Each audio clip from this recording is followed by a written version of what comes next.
Olá, pessoal, mais um Conexão 23, hoje muito especial, recebendo nada mais, nada menos que a primeira mulher chefe de Polícia Civil do estado do Rio de Janeiro. Um orgulho para as mulheres policiais e eu que dou aula muito para a turma de delegado, para as futuras mulheres que ingressarão na Polícia Civil. Ela atualmente é deputada estadual pelo Partido Democrático Trabalhista, o famoso PDT.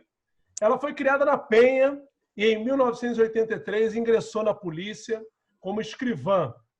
É formada em Direito pela UFRJ e tem todo um trabalho voltado à proteção das mulheres. Em 2014, inclusive, entra na Assembleia Legislativa, assumindo a presidência da Comissão de Segurança Pública e Assuntos de Polícia e a CPI da violência contra as mulheres. O Conexão 23 tem muito orgulho em receber a querida, que me autorizou a chamar, Marta Rocha.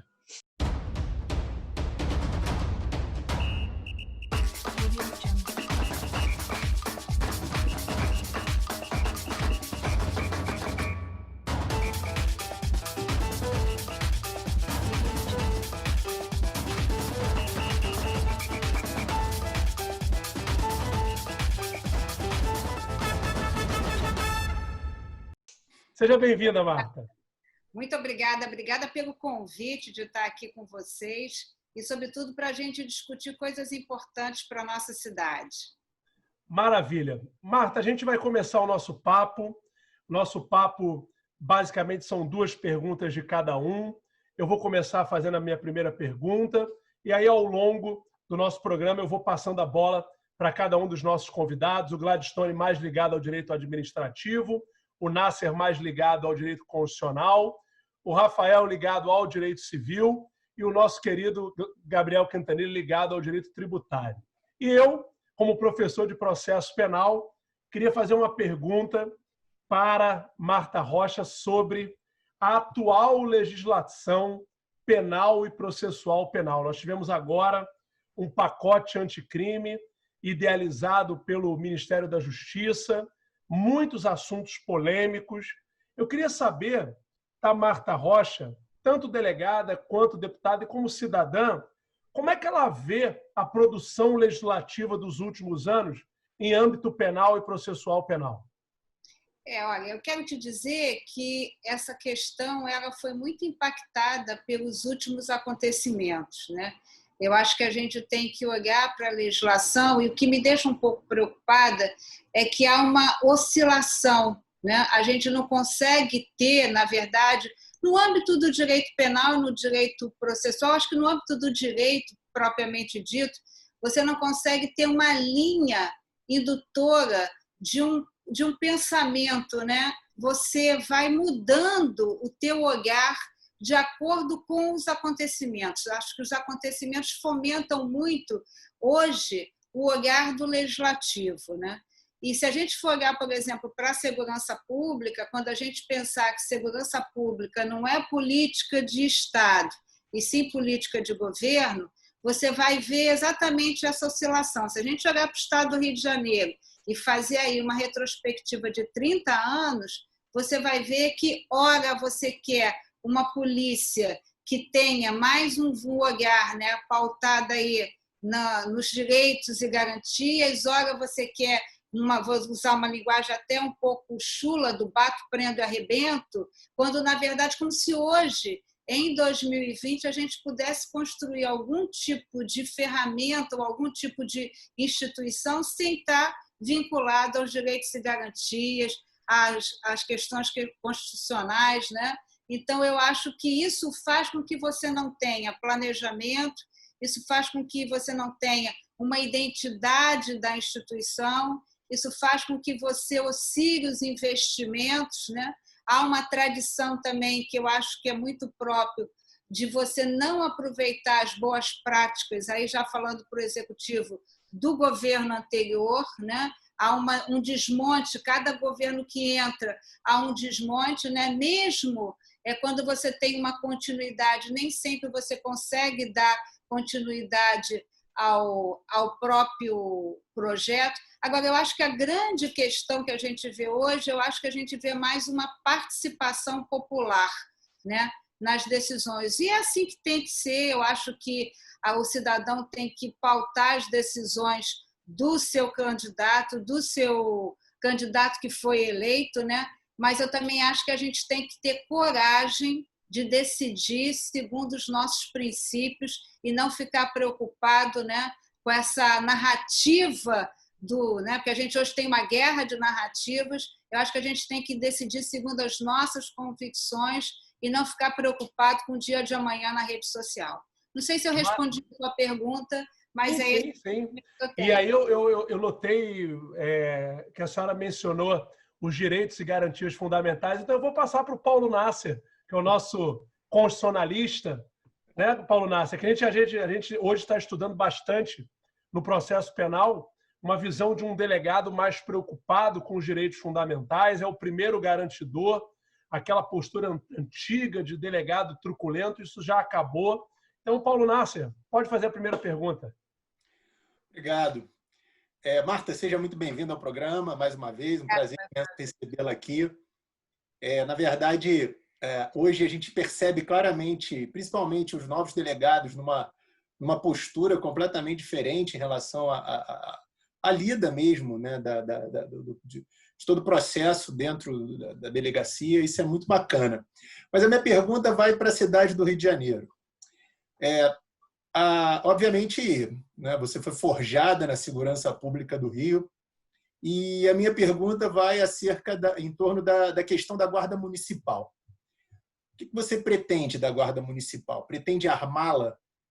E, se for o caso de armá-la, como fazer com que ela não caia na mão das milícias, ou que, pior, ela forme a própria milícia junto a camelôs e comerciantes da região, da cidade, porque a gente já sabe que isso acontece em outros lugares onde a Guarda Municipal é armada, enfim.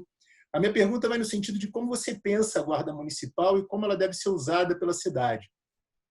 Eu posso só fazer uma análise um pouquinho antes de responder a tua pergunta, para fazer esse link exatamente no tempo que eu cheguei na polícia. Quando eu cheguei na polícia era 1983. Em 1983, a gente estava passando por um processo de redemocratização. Em 88, né, a Polícia Civil perdeu, por exemplo, o mandado de busca e apreensão. A Constituição de 88 faz a garantia de que essa ordem tem que ser uma ordem judicial. Então, a polícia, o policial não vem de Marte nem de Vênus, o planeta do amor, portanto, ele é fruto dessa sociedade que é injusta e desigual.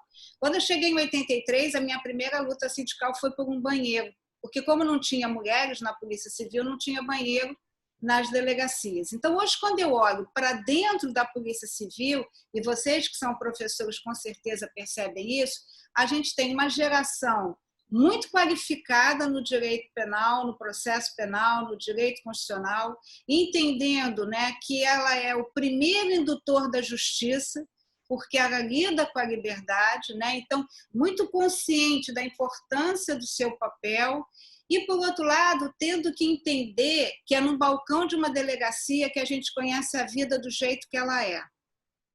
Com as injustiças, porque na madrugada você vai ter que avisar um pai que seu filho morreu, avisar a sua mãe que sua filha desaparecida, de repente, foi um desaparecimento por decisão, né? Resolveu por autodeterminação. Então, eu acho que a delegacia ela te mostra isso. E aí, por que eu fiz essa introdução? Porque não dá para se colocar em nenhuma outra atividade depois que você passa 30 anos dentro da Polícia Civil sem estar impactado por tudo isso que você viu. Então, aí, pontuando a tua pergunta, para mim a Guarda Municipal não tem que ser armada. Eu acho que antes de acontecer, se dar a arma para o Guarda Municipal, tem muita coisa para ser feita nesse olhar de uma segurança pública. E aí, eu sou delegada, mas eu não vou ser a xerife da cidade do Rio de Janeiro. Eu não vou sair à caça, né, daqueles que praticam crimes, porque não é essa a função da prefeitura.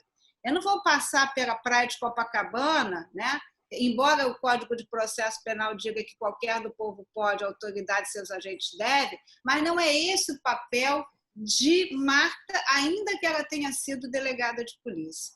Então, eu acho que a gente tem que ter um olhar. A Guarda Municipal, só para você saber, hoje a Polícia Civil tem menos de 10 mil profissionais e a Guarda Municipal tem 7.500 profissionais. A Polícia Civil atende a todo o estado. A Guarda Municipal só está na cidade do Rio de Janeiro. A gente pode fazer muita coisa. A gente não tem, por exemplo, um gabinete de gestão integrada. O prefeito, a prefeitura é, antes de tudo, uma incubadora de oportunidades. E o prefeito tem que ser um estadista. Eu não posso ficar me limitando a ver uma construção irregular, como aconteceu na Muzema, de o procurador do município ter que oficiar para o juiz, que vai oficiar para o Ministério. Essas relações, elas têm que ser relações constantes e firmadas, né? A prefeitura, ela tem informações, né, que podem contribuir para essa segurança, né, nesse olhar lato sensu. A gente não tem, não sei se eu já falei isso, a gente não tem, por exemplo, um georreferenciamento de onde acontecem, né? A gente tem uma indução de opinião. A gente sabe, por exemplo, que os crimes que mais afligem são os crimes de rua, que é o crime da oportunidade, que não tem uma ligação entre autor e vítima, mas tem um senso de oportunidade como tal, tem um horário delimitado e um espaço delimitado. Então, a Guarda Municipal pode ajudar muito nisso, mesmo não estando armada, né? Eu acho que você cruzar dados dos organismos da prefeitura, né? Eu acho que também contribui. Investimento também em políticas sociais. Só para você, não sei se é um dado que vocês conhecem, a evasão escolar ela se dá entre o 6º e o 7º ano. Isso quer dizer que eu vou estar ali entre 13 e 14 anos e ninguém sabe. Então, se você entende que nenhuma criança pode ficar para trás, se você tem uma busca ativa do retorno das crianças, dos adolescentes para a escola, se você tem programas de políticas sociais, então eu acho que a gente pode fazer muita coisa, acho que a Guarda tem muita coisa para ajudar, né, no controle da cidade. Eu respeito a Guarda Municipal, sei que estou perdendo voto se um dia me candidatar para um cargo específico dos guardas municipais, mas eu tenho muita clareza que há muita coisa para ser feita antes da gente simplesmente armar a guarda. Trabalhar com inteligência, na verdade, né? É a grande questão, né? Trabalhar com inteligência. Bacana. Muito bem, muito bom. Muito bom esses dados que a gente realmente não conhecia, mas, Marta, talvez, óbvio que você ainda não sabe, porque a gente ainda não colocou no ar um programa, mas o Gladstone queria citar um dado, porque a senhora já foi citada por um candidato à Prefeitura do Rio, e o Gladstone quer abordar isso, né, Gladstone? Oi, Marta, tudo bem? Tudo, Eduardo. Primeiramente, seja muito bem-vinda. É uma honra para nós poder recebê-la aqui nesse programa, no nosso programa, né? Para nós, eu te acompanho há muito tempo, já estive, inclusive, batendo um papo com você há muito tempo atrás, talvez você não lembre, na Estácio de Sá, a gente... Lembro bem, Estácio de Sá, Taquara. A gente foi bater um papo, numa palestra, enfim.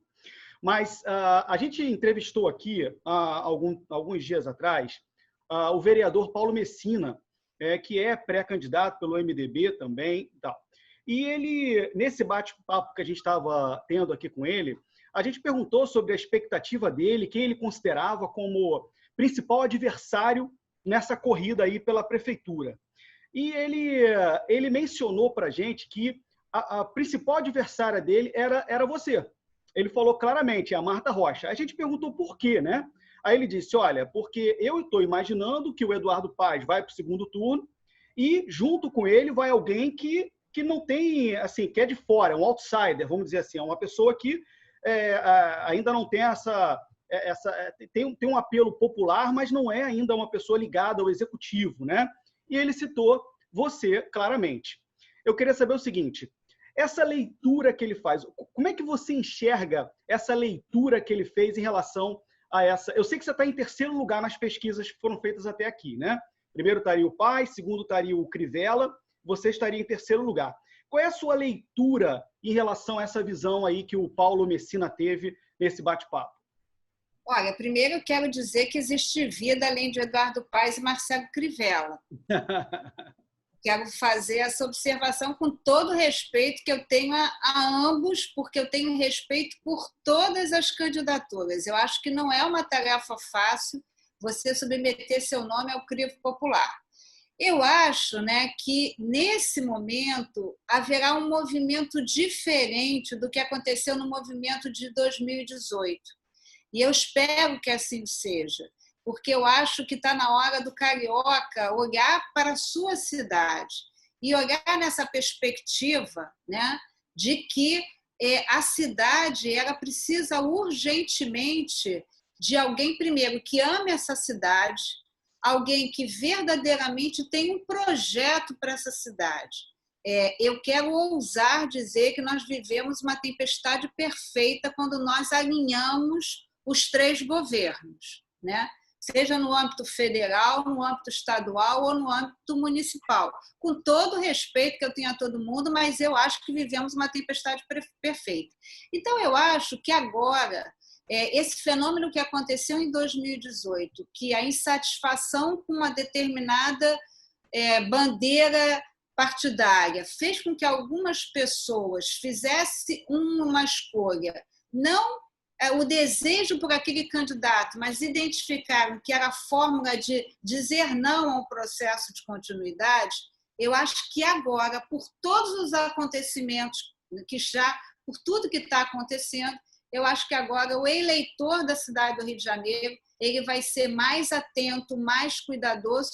E aí, quero te dizer, querido, que a gente nem sabe como serão as eleições, porque a gente nem sabe como vai ser pós-pandemia. E quero aproveitar para dizer que qualquer pessoa que sentar naquela cadeira ali, essa pessoa vai encontrar uma cidade partida, uma cidade desorganizada, uma cidade que vai precisar de decisões certas na hora correta, ou melhor, decisão correta na hora certa, uma cidade que tem 15 mil pessoas na população de rua e uma cidade que vai precisar muito do trabalho. Acho que vai ser muita transpiração, alguma inspiração, mas também muito, muito trabalho e muito compromisso. E aí, para te dizer, eu não sei o que passou na cabeça dele. Eu quero te dizer assim, eu posso apenas dizer que sou uma pessoa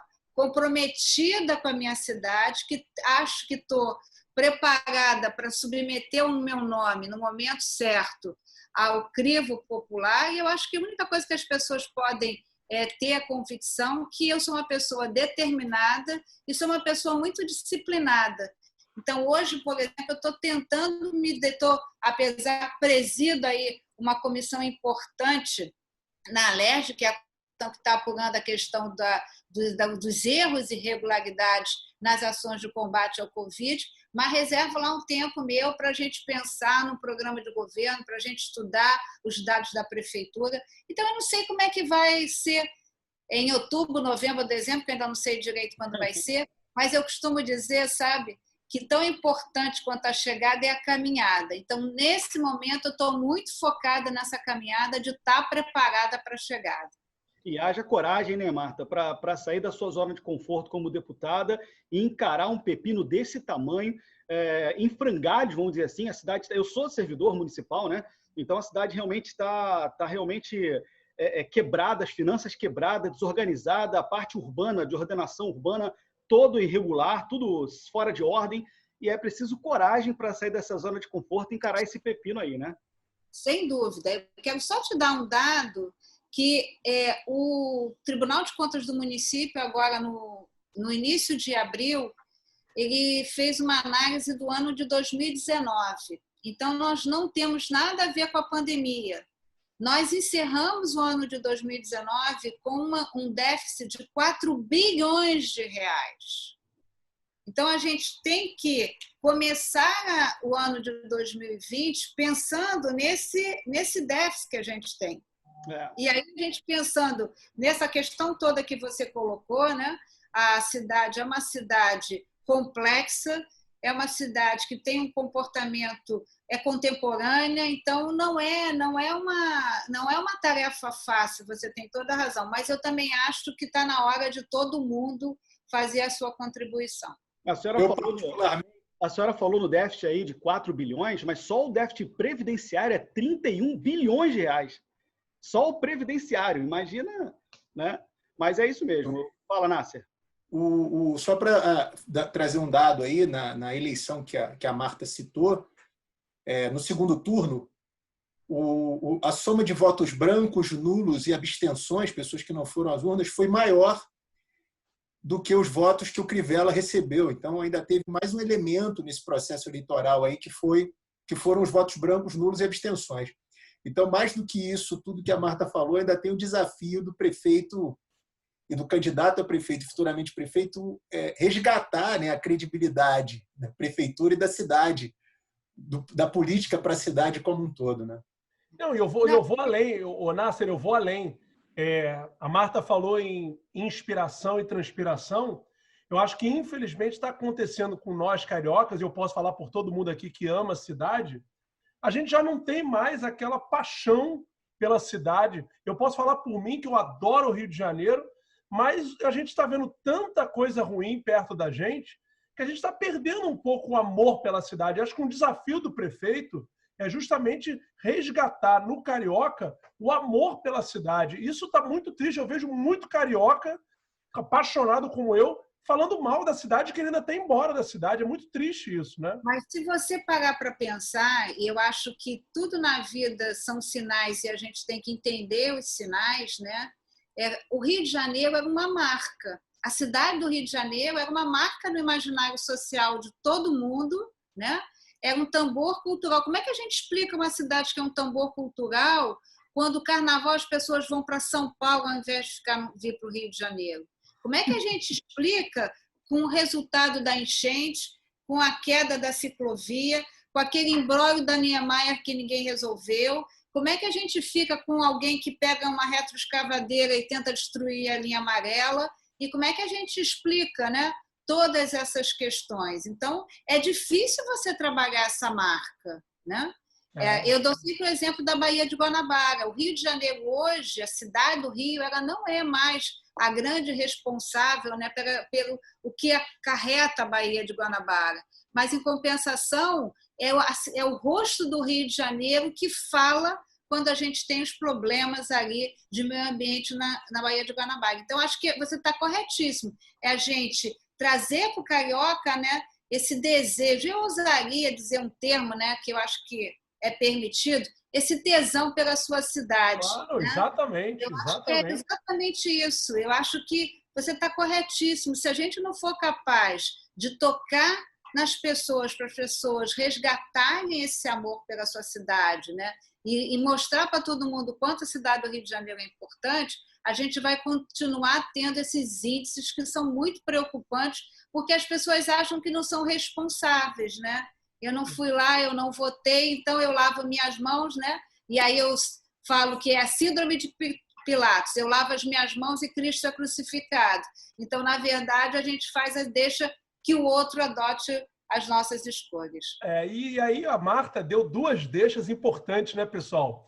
Porque o nosso Gabriel Quintanilha, ele entende, né, já deixou isso claro em outros programas, que o turismo é uma grande solução para a nossa cidade. E a Marta também falou do Tribunal de Contas. Quintanilha, qual é a sua pergunta para a nossa querida Marta Rocha? Bom, obrigado, Belo, por ter passado a palavra aí. Normalmente eu sou o último a perguntar, hoje eu fico feliz em não ser o último. Né? Marta, eu fiquei sabendo agora que você também é lá da Nacional, né? Enfim, orgulho de ter estudado na mesma casa que você, naquela biblioteca que tem o mesmo cheiro. Aquilo é maravilhoso. Faço parte lá da Associação dos Ex-Alunos lá da Faculdade Nacional de Direito. É mesmo? Eu nem sabia que tinha. Já vou me inscrever. Vou te mandar o convite. Eu quero, óbvio. A gente é apaixonado por aquilo, né? Mas, Marta, como o Belo falou, a minha parte é mais voltada para tributação e orçamento público, né? Você citou um fato relevante. Em 2019, a gente teve um rombo de orçamento de 4 bilhões. A tendência em 2020 é isso ser muito pior. porque a economia parada por 3 meses, há um motivo do Crivella estar desesperado por reabrir a economia, né? Inclusive, eu li uma notícia hoje de que ele vai antecipar a terceira fase. Isso, enfim, eu não sou técnico, eu não sou médico, mas me parece uma irresponsabilidade muito grande, mas isso demonstra um desespero grande pela arrecadação, né? Você tem algum plano para aumentar a arrecadação da cidade do Rio de Janeiro? Porque a economia que você vai receber, caso seja bem-sucedida no seu pleito eleitoral, eu não tenho a menor dúvida que você vai receber a cidade com o orçamento completamente destruído. Já pensou em como você pode fazer para recompor isso? Lembrando que fazenda é onde se perde voto, né? Não tem a menor dúvida. Eu vou te responder de uma forma transversa, tá? Uma coisa tem certa comigo. Qualquer que seja a minha decisão, ela vai ser pautada em 3 pressupostos: análise de dados confiáveis, uma análise técnica e uma previsão financeira. Eu jamais vou fazer um anúncio de algo que eu não possa dar concretude em razão da questão financeira. Eu também não vou aumentar imposto. Essa pergunta nem foi feita, mas, por exemplo, eu não farei aumento de imposto por uma única questão. Não é porque eu seja boazinha, não. É porque não há sequer.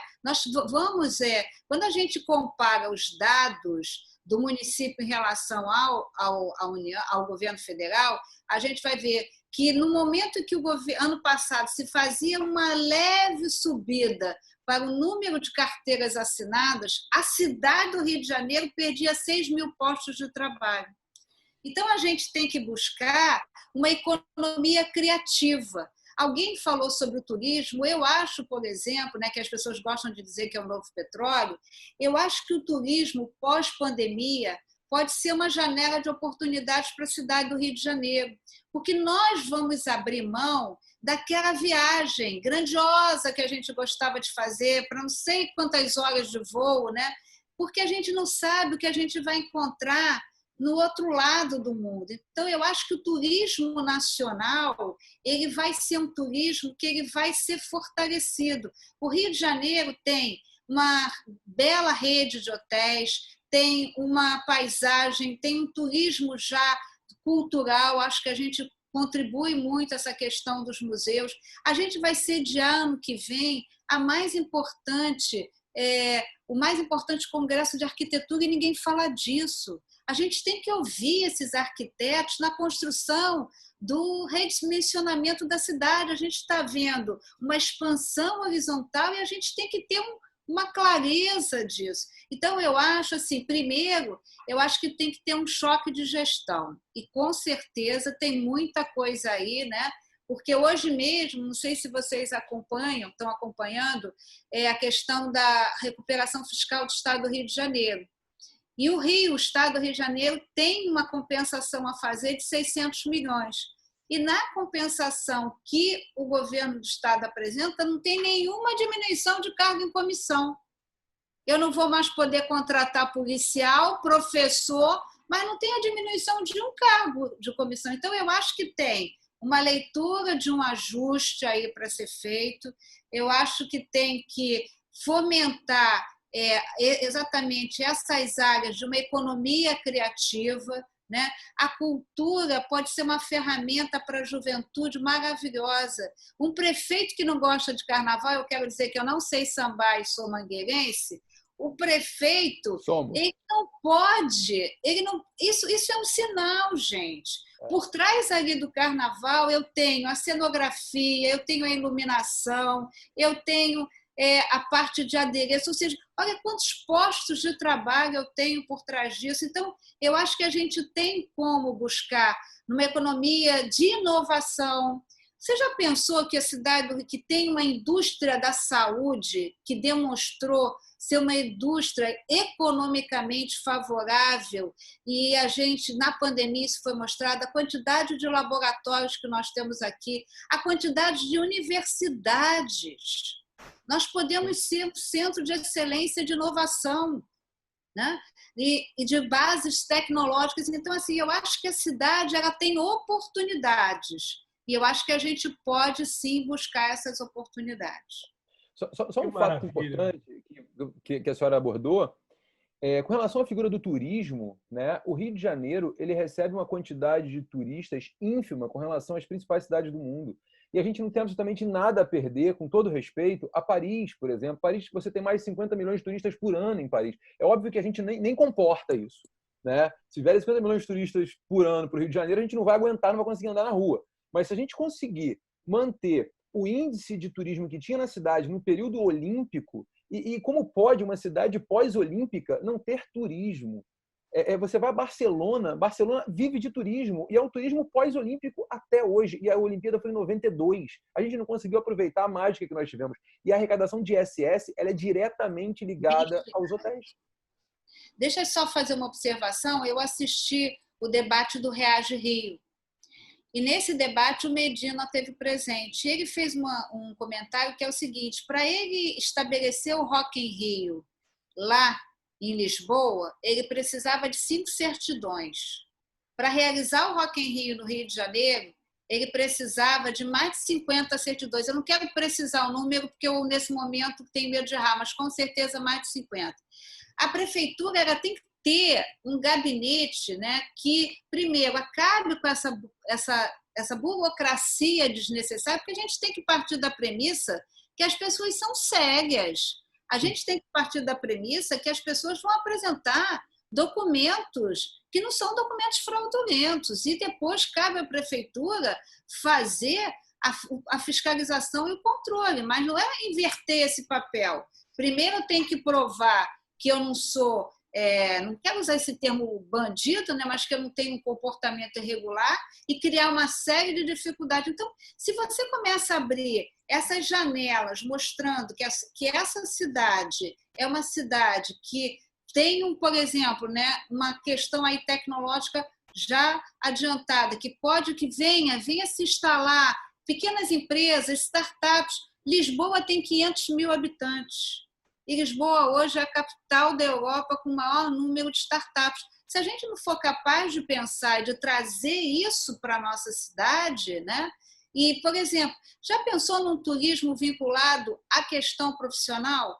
A gente realizar aqui na cidade do Rio de Janeiro o Encontro Nacional dos Delegados de Polícia do Brasil. Ou a gente realizar aqui no Rio de Janeiro o Encontro Nacional dos Alunos Pós-Graduados da Universidade Estácio de Sá. Então, acho que tem um monte de coisa que a gente pode estar construindo, mas aí eu também acho que é você entender que a prefeitura é essa incubadora de oportunidades. Perfeito, perfeito. Maravilha, maravilha. Ô, Rafael, você sabe que eu estou na apresentação, eu adorei esse papo de turismo, de carnaval, e eu vou perguntar um negócio para a Marta que eu fiquei curioso agora. Ô, Marta, deixa eu falar. Calma, eu vou perguntar, eu estou apresentando. Ai, meu Deus. É mais fácil ser delegado ou é mais fácil ser deputado estadual? Eu acho que é mais fácil ser delegado. Eu imagino que seja mesmo. Então vai. Então porque ela não foi prefeita ainda, depois vai vir o pior, né? Vou contar uma história rapidinho, uma história de delegada. Eu assumi a Polícia Civil, a chefia da polícia, no dia 15 de fevereiro. E o carnaval era 8 de março. Foi até interessante que 8 de março é o Dia Internacional da Mulher, né?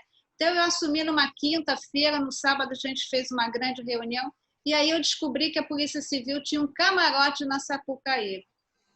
E o meu primeiro ato como chefe da Polícia Civil foi devolver o camarote da Sapucaí. Porque é óbvio, a Polícia Civil não tem que ter um camarote na Sapucaí, o que ela tem que ter é um braço da delegacia do turista lá dentro, para que se o turista perder seu documento, sei lá, perder sua passagem, que a gente possa ajudar. A delegacia, a Polícia Civil tem que ter uma frente de atuação, de reforço de plantão na 6ª DP, na 18ª DP, que é Praça da Bandeira, na 6ª, que é ali, né, exatamente quase dentro do Sambódromo, né? Então, só estou te falando isso porque eu acho que é mais fácil, né? É só para mostrar assim, o estilo Marta de ser, digamos assim. Então, na verdade, eu acho que era muito mais fácil ser chefe da Polícia Civil. Rafael, para você não ficar triste agora, obrigado, eu imagino que você queira falar sobre um dos problemas da nossa cidade, que a Marta até já mencionou lá, do Muzenza. Vamos lá. Isso. Obrigado, Belo. Marco, um prazer estar falando contigo. Todo mundo já deu as boas-vindas, mas só para dizer o quanto eu estou feliz com a sua presença aqui. E feliz também de você não ter dito que o primeiro ato é ir no camarote, né? Curtir o carnaval. Pelo menos foi acabar com o camarote. Fiquei feliz de ouvir isso. Mas vou puxar um pouco para a minha área, Marta, que é o direito civil. E um dos principais problemas de todas as cidades do Brasil e do Rio, mais ainda, é um problema habitacional, né? Você falou da Muzema, e a Muzema é um dos exemplos, né, da má gestão do solo urbano que a prefeitura tem feito há décadas. Não é um problema dessa prefeitura, mas de muitas anteriores também. A Constituição, ela rola a bola para a prefeitura fazer política pública urbana, né? E principalmente a política pública habitacional. No último censo do IBGE, o Rio de Janeiro, a cidade do Rio de Janeiro estava com um déficit de quase 300 mil unidades residenciais. Então, a gente tem uma carência de moradia, o que leva efetivamente as pessoas a construírem em locais irregulares e o que leva também a algumas determinadas organizações a explorarem irregularmente o uso desse solo urbano. A política de moradia das últimas prefeituras, que eu tenho percebido, é uma política de potencializar as remoções, às vezes ocupações históricas, consolidadas. Ao invés de você viabilizar a regularização fundiária na área, você acaba potencializando as remoções. E fazer política de habitação a partir de aluguel social. E a gente tem um novo plano diretor aí, prestes a ser votado no ano que vem, também uma briga danada na Câmara. Como é que vai ser a política habitacional da prefeita Marta? O que você pensa sobre isso? Eu vou te dizer assim, em linhas gerais, eu acho que não é um investimento fácil, né? A política habitacional para a prefeitura, se você quer a possibilidade de um maior número de moradias, você vai ter que obrigatoriamente buscar parcerias, eu acho que isso é possível. Agora, eu acho que o complicador que eu vejo hoje, no caso específico dessa expansão territorial, eu acho que é a participação da milícia. Tá? Hoje, isso é uma organização empreendedora. Eu ousaria dizer, se eu fosse dar uma definição para a milícia 2020, a milícia hoje é uma milícia empreendedora. Então, uma coisa e eu acho que você está coberto de razão quando você fala daquela pessoa que, tradicionalmente, a gente viu aí numa gestão, né, uma briga imensa, exatamente para a retirada de pessoas que estavam ali, né, há muito tempo, que construíram suas moradias. Isso não tinha nada a ver com a milícia. E o que foi mais cruel era para fazer um traço numa determinada área que queria passar lá um corredor de trânsito nessa questão. Então, isso ainda é mais cruel ainda. Agora, eu acho que a gente tem que ter muito cuidado, porque hoje você vê por trás dessas construções irregulares a presença firme da milícia.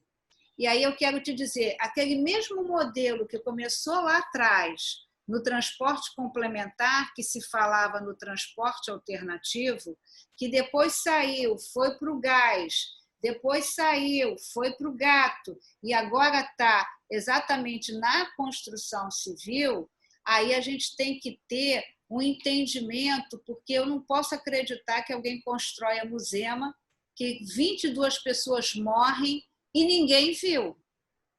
Não viu a polícia, não viu a prefeitura, não viu o superintendente. Então, eu acho assim, eu venho de um partido, né, o PDT é um partido que eu acho que essas pessoas que estão ali estabelecidas, elas não podem, a gente não pode permitir a construção irregular, mas eu acho que as pessoas que já têm, a gente tem que garantir que essas pessoas tenham seus títulos e que essa ocupação seja garantida aí com o seu título de posse. Agora, eu acho que a gente tem que ter um olhar muito cuidadoso para essa questão, exatamente, que hoje é um braço disso que eu estou chamando aqui, de uma milícia empreendedora, que, a partir do episódio da Muzema, mudou a sua dinâmica, porque antigamente construía e depois vendia, hoje já mudou esse perfil, hoje você constrói o primeiro andar,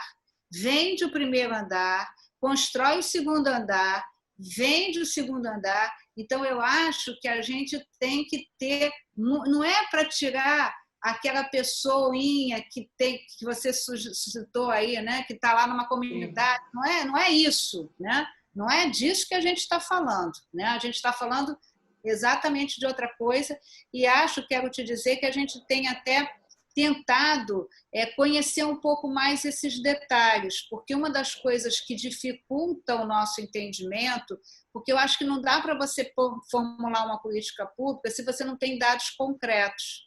E uma das coisas que dificulta o nosso entendimento é que a prefeitura ela não tem um compromisso com a transparência e com o controle.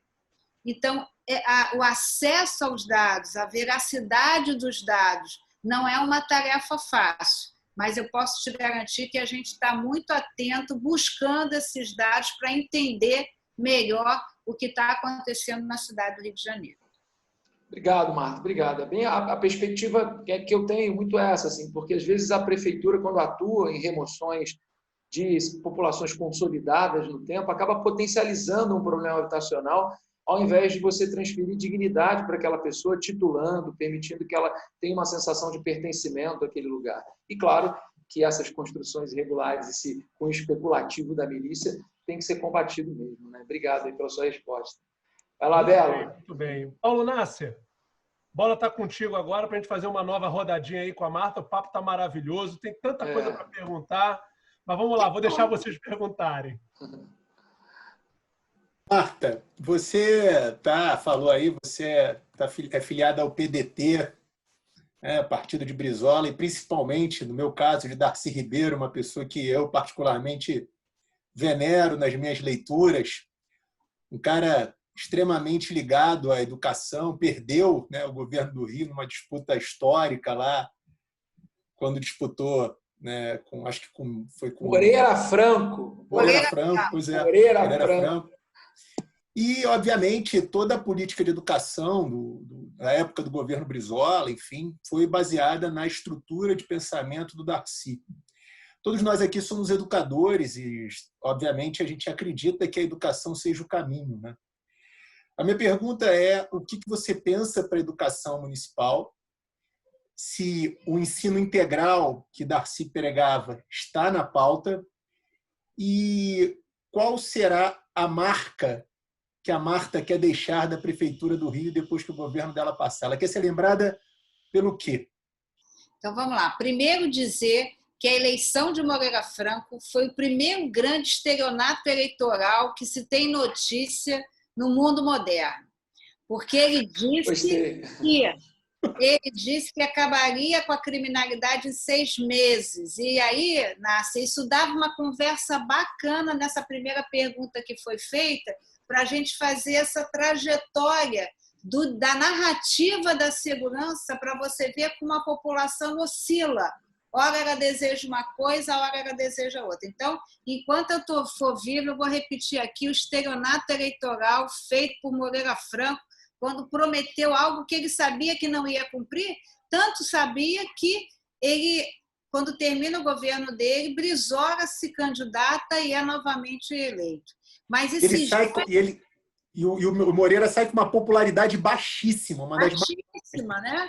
A gente vai lembrar aqui dos cavalos corredores, daquela questão do armamento, né? Ele investiu em construção de presídio, ele investiu muito em armamento. Então, a gente tinha aqui uma boa conversa que a gente, num dia, pode ter pós-pandemia. E aí eu quero te dizer o seguinte, que eu tenho, obviamente, a educação não é algo passageiro, não é uma nuvem passageira para o PDT. A educação é algo que está nas entranhas do PDT, que faz parte do seu manifesto, né, de criação.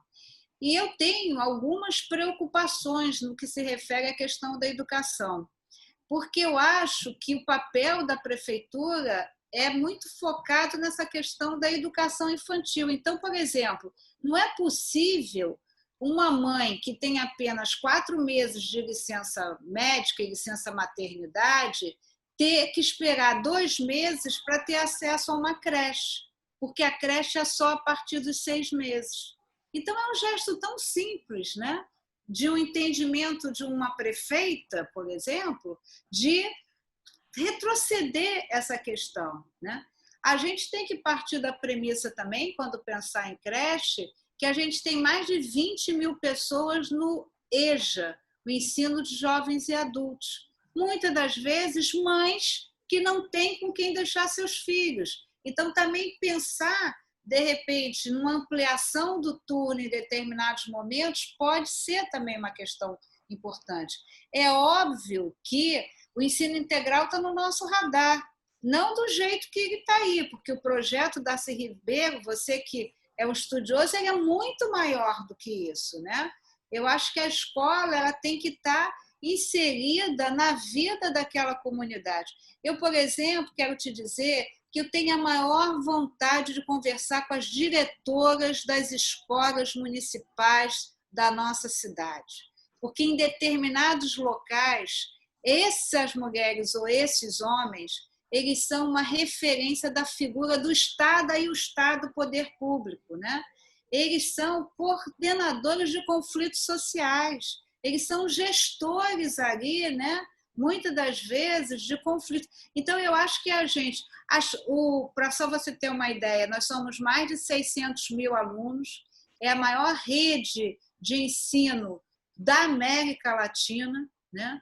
Nós temos aí mais de 1.000 escolas. Nós temos uma pesquisa também do Tribunal de Contas que 73% das escolas apresentam problemas de infraestrutura. Então, a gente tem que ter um olhar para o que é pedagógico, um olhar para o magistério e um olhar para o que é estrutural.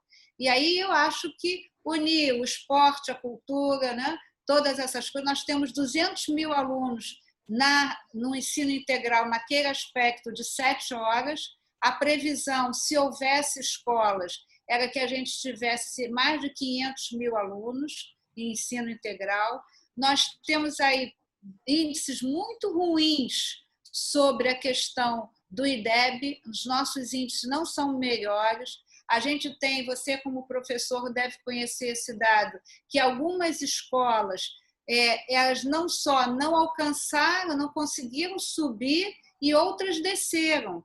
Então, a gente tem que entender o que aconteceu. Eu não posso aceitar esse dado de que uma escola diminuiu, né, a questão do seu indicador e a gente não perguntar o que é isso. É o que eu digo sempre, nenhuma criança pode ficar para trás. O IDEB está sendo manipulado, na verdade, né? A gente sabe que o índice está sendo manipulado porque foi vinculado, inclusive, a prêmios que, eventualmente, os professores e diretores ganhariam, enfim. Isso é uma coisa preocupante também, esse índice do IDEB, que não é o real, né? Ou seja, o que não mede aquilo que deveria medir. Né? A gente vai ter agora, em 2020, a eleição dos diretores, né? Então, a gente vai entrar um novo grupo de diretores. Acho que a gente tem que investir em tecnologia.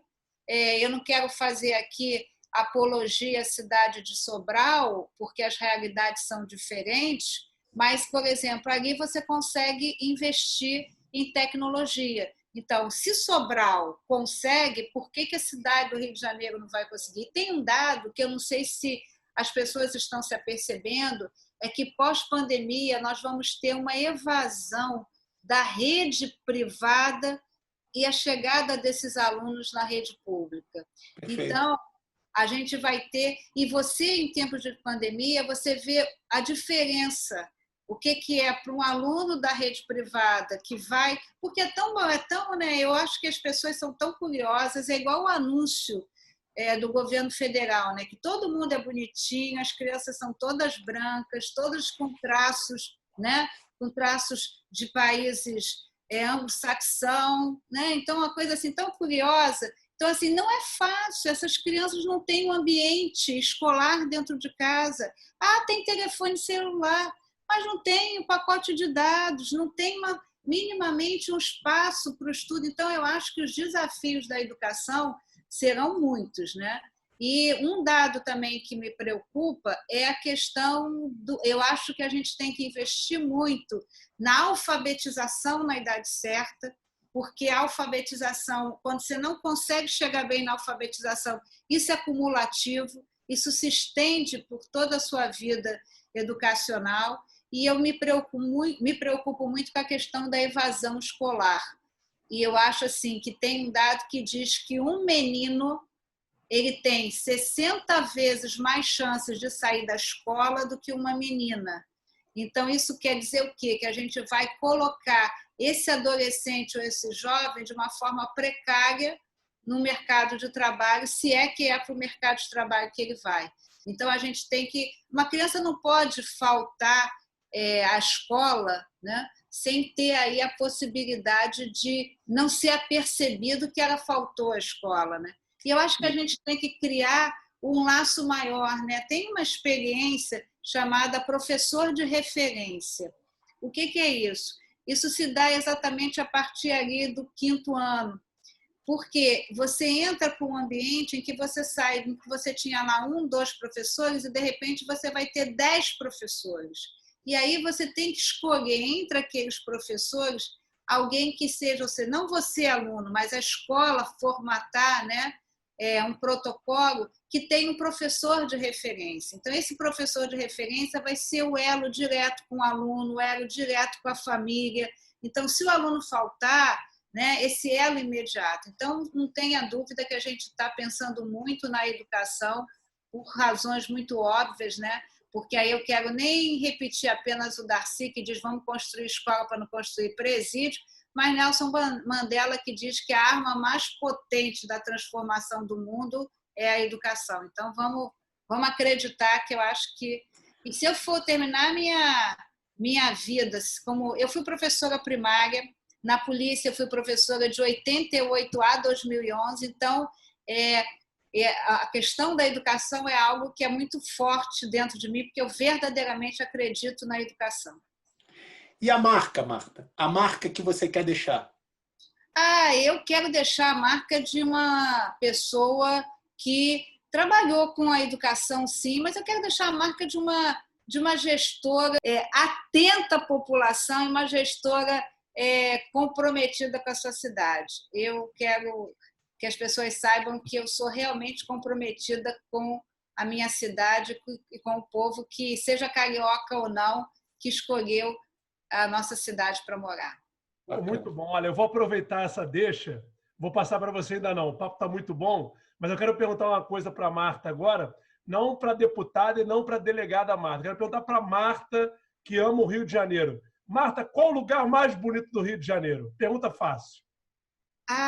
Antes da ciclovia, que era a passagem ali da Niemeyer. Que bacana.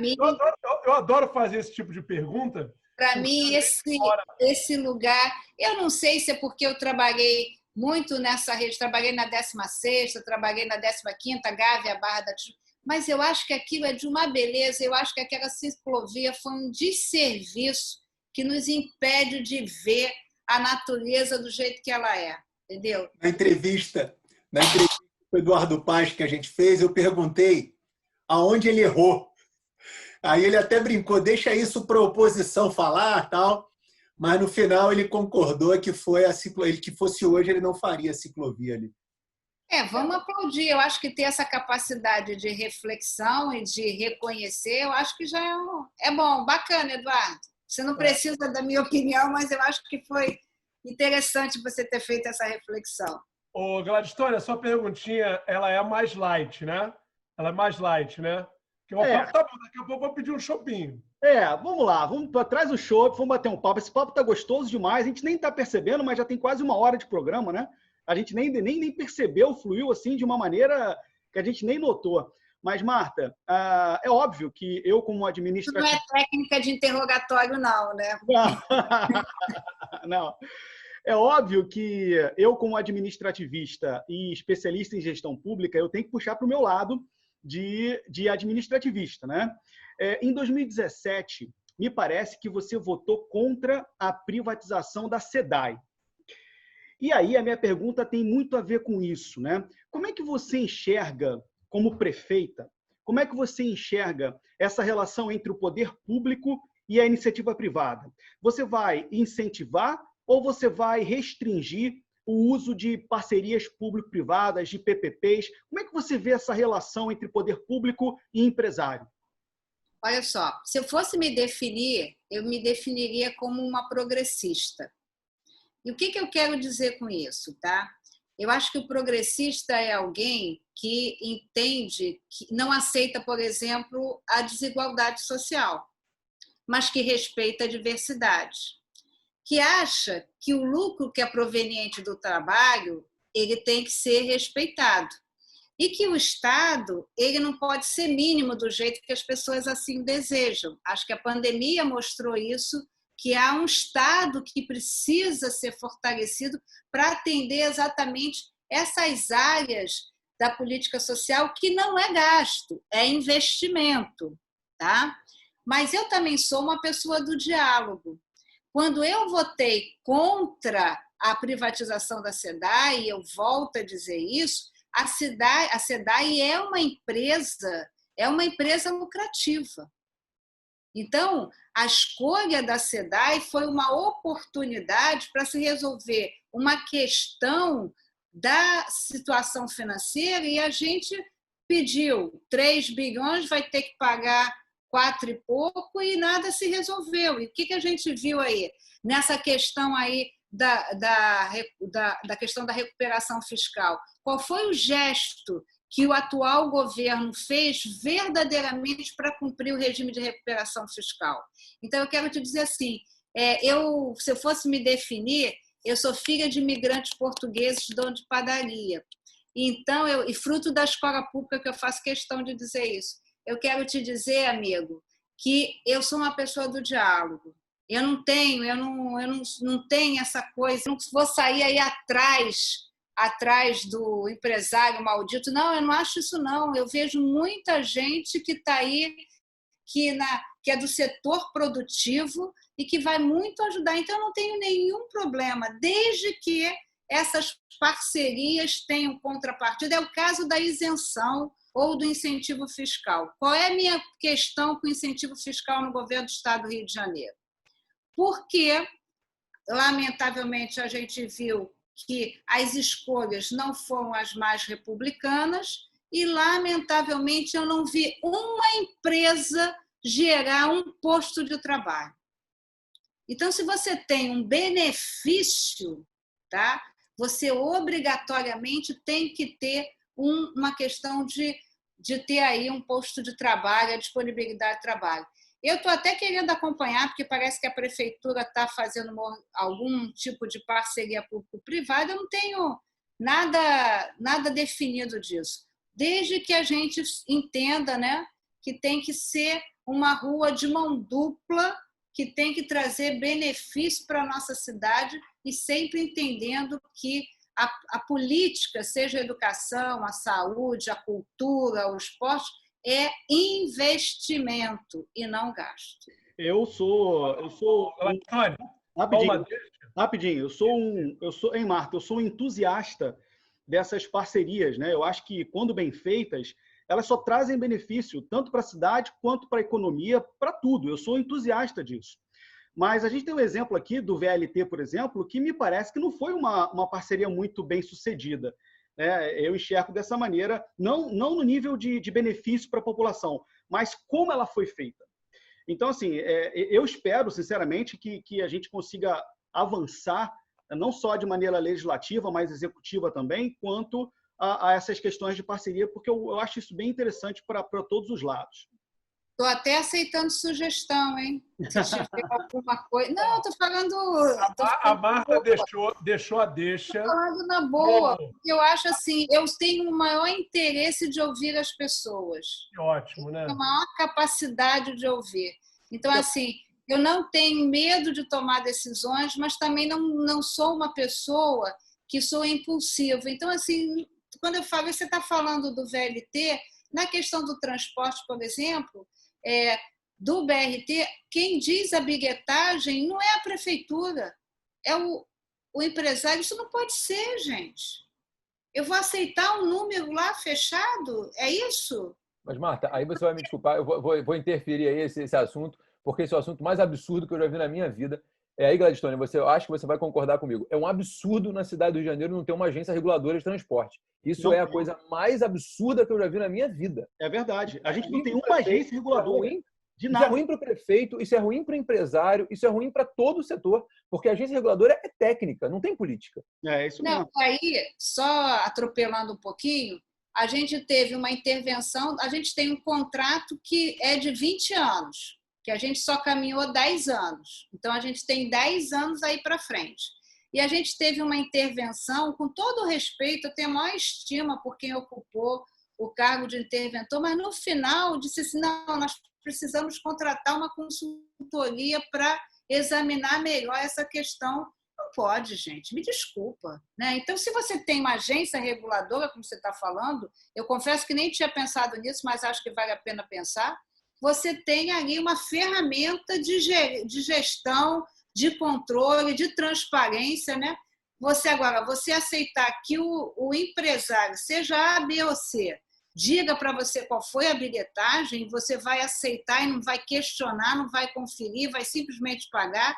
Se isso está certo, me avisa que eu quero descer, porque não, até porque não pode. Né? A política tarifária é fixada pelo poder público. E como muito bem observado pelo Gabriel, né, a gente precisa de uma agência reguladora municipal que nós não temos. O Estado tem duas, a gente não tem nenhuma agência reguladora. Então, fica aí uma sugestão também. Né? A gente, nesse bate-papo, a gente consegue descobrir algumas coisas. Aí daqui, a hora que acabar, eu vou anotar tudo para não esquecer. Vocês estão me devendo aí o paper para a gente estudar.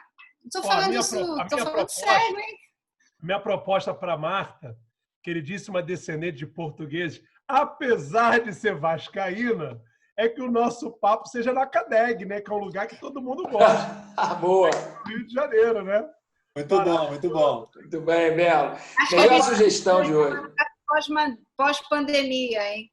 Poxa, que maravilha. Fazendo a minha listinha pós-pandemia. O que eu pretendo fazer pós-pandemia?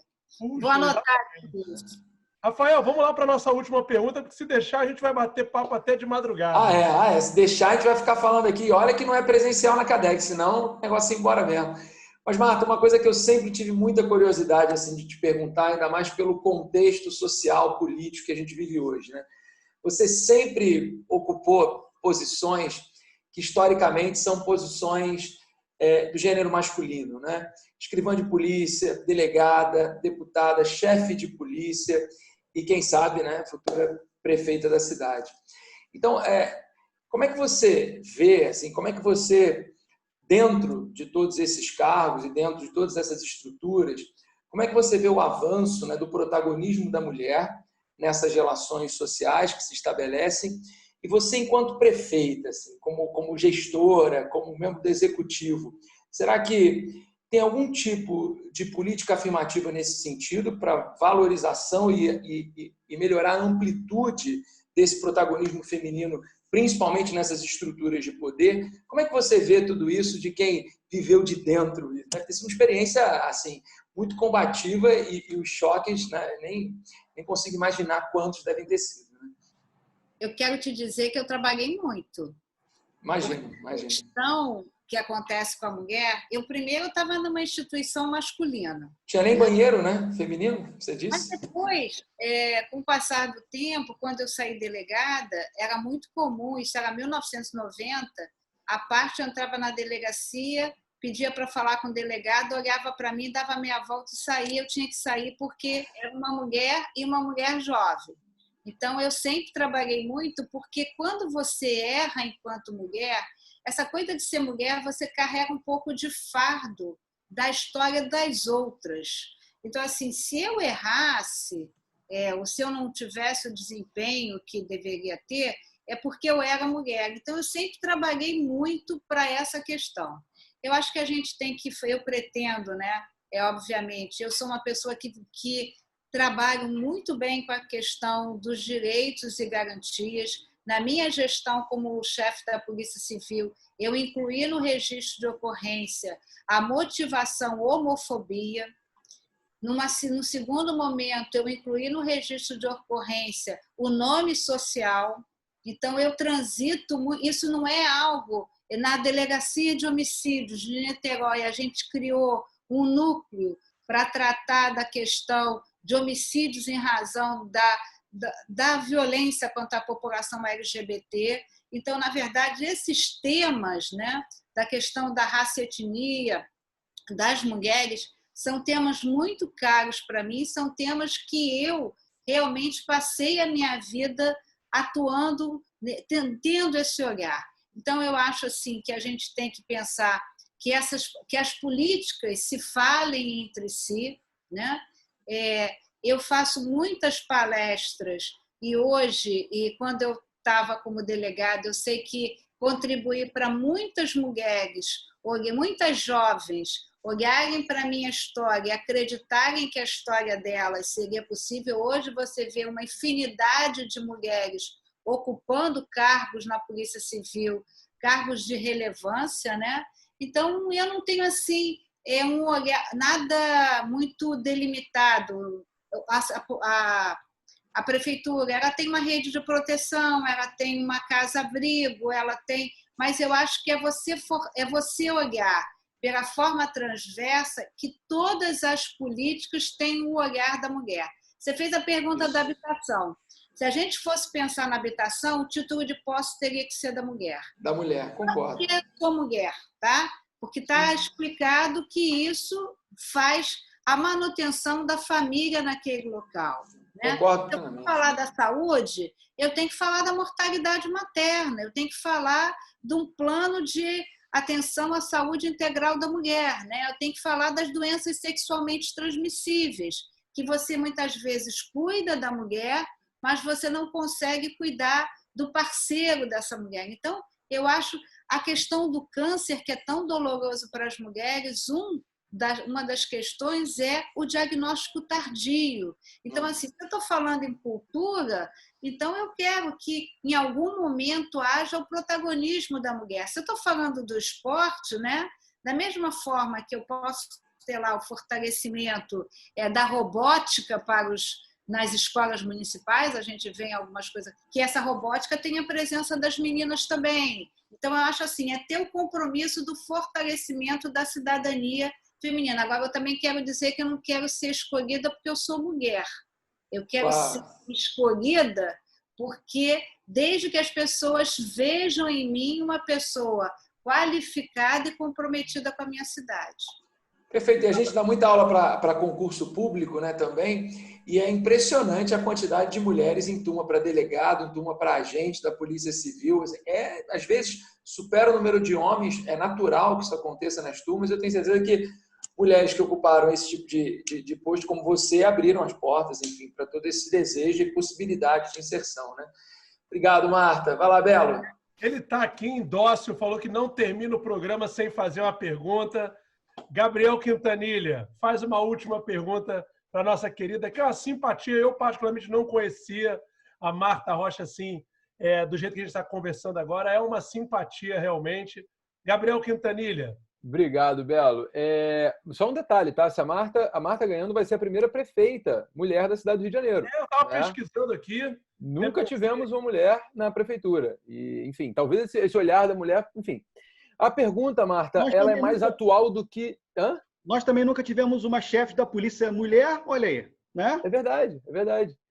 Marta, a minha pergunta ela é muito mais momento atual do que do exercício de futurologia que nós estamos fazendo. Você hoje é deputado estadual, a gente está com um processo aberto de impeachment do governador do estado do Rio de Janeiro, com acusações gravíssimas em um período da nossa história, ou melhor, da história mundial, em que pessoas estão perdendo vidas por uma doença cruel que a gente vivencia hoje, né? A senhora ganhando as eleições acaba tendo relação também com o governador. Esse alinhamento entre governo municipal, federal, estadual, ele é importante para o desenvolvimento do município também. E nesse processo de impeachment, provavelmente ele vai se encerrar antes das eleições, né? Como que a senhora vê essa questão de sair da fiscal do chefe do executivo no processo de impeachment extremamente complexo, em que a aprovação, o Nácio até explicou isso para a gente, era até desnecessária aquela aprovação de 69-0, que foi uma demonstração fortíssima da LERJ. Como que fica isso na sua cabeça em sendo hoje a fiscal e tendo amanhã ou depois que se relacionar com essa pessoa que hoje é o fiscalizado? Aí eu quero te contar um pouco da minha história, porque eu acho que a gente só pode explicar se a gente contar a história da gente que a gente conhece. Eu sou da oposição, tá? Mas antes de eu ser da oposição, eu fui delegada de polícia. Se você chegar hoje na porta da Polícia Civil e perguntar quem é Marta Rocha, o polícia que está descendo a escada para pegar a viatura, ele vai te dizer quem é Marta Rocha. Por quê? Porque a Polícia Civil é uma instituição que se conhece. Eu sou da oposição e eu, nem nesse governo, nem no outro governo Pezão, eu nunca tive cargo, eu nunca participei de absolutamente nada, não fiz rachadinha, não tem absolutamente nada. Eu tive com o governador 2 vezes.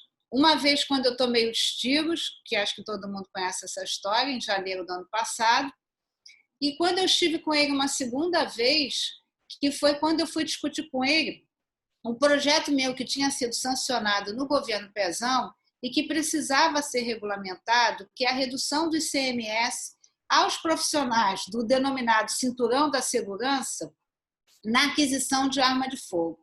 Quando você compara o preço de São Paulo, Espírito Santo, com o preço do Rio é 3 vezes maior. Então, não é para permitir ao policial comprar 10 armas, não. É para comprar uma arma de fogo, a arma que ele vai usar com ele. Sobretudo no caso dos policiais militares, que não tem a arma cautelada, entrega a arma e devolve a arma todo dia.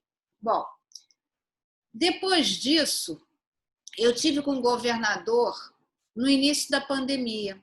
Ele nos convidou para um almoço no Palácio, eu não fui, entendi que eu não tinha que almoçar com o governador. Eu não fiz isso por malcriação, não, fiz isso por convicção.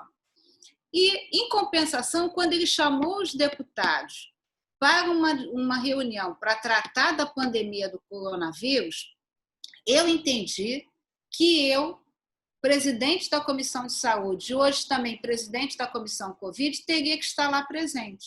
Então, eu quero te dizer que eu sou uma pessoa séria e que quem está naquela casa legislativa lá, seja no Estado, ou seja na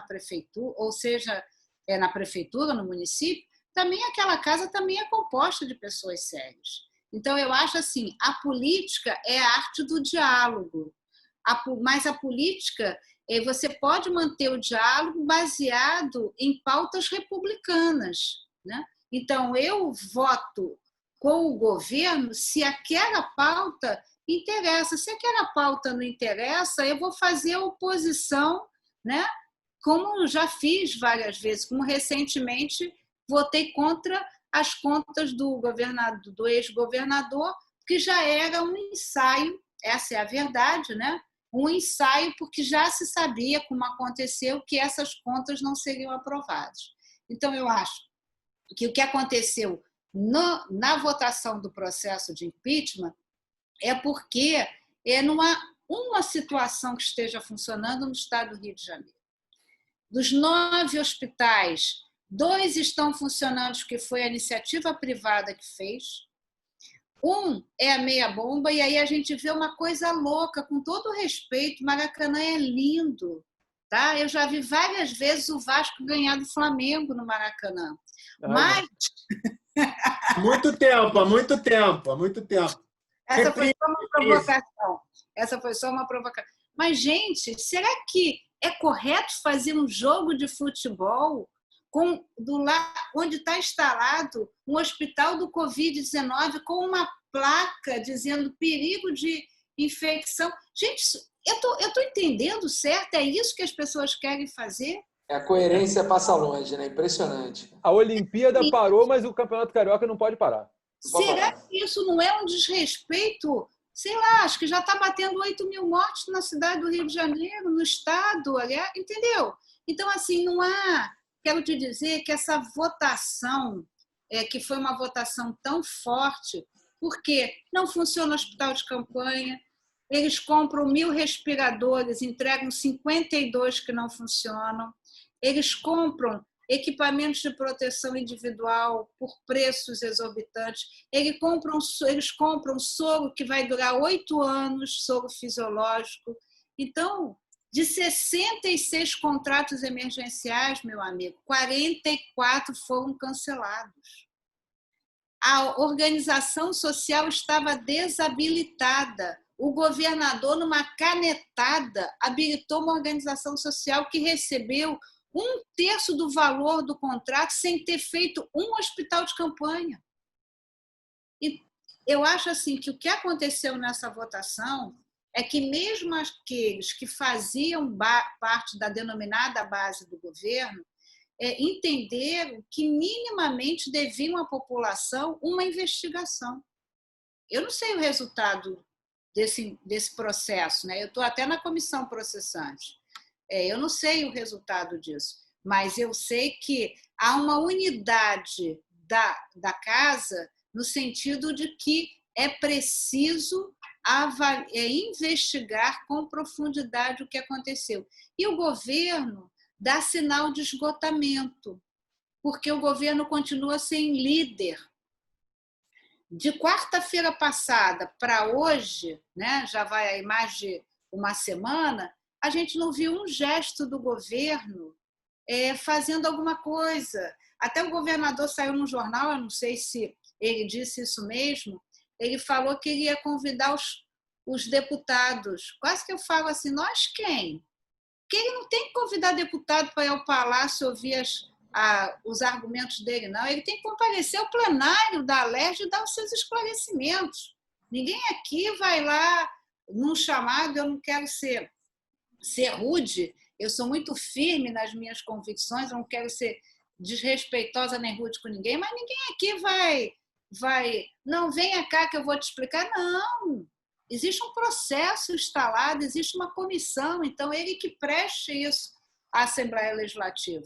Então, não sei se eu respondi a tua pergunta, porque eu acho que esse momento é um momento muito ruim para o Estado do Rio de Janeiro e nós vamos terminar a pandemia sem medo de errar, como o pior Estado que se organizou nas ações de combate ao Covid-19. Barbaridade.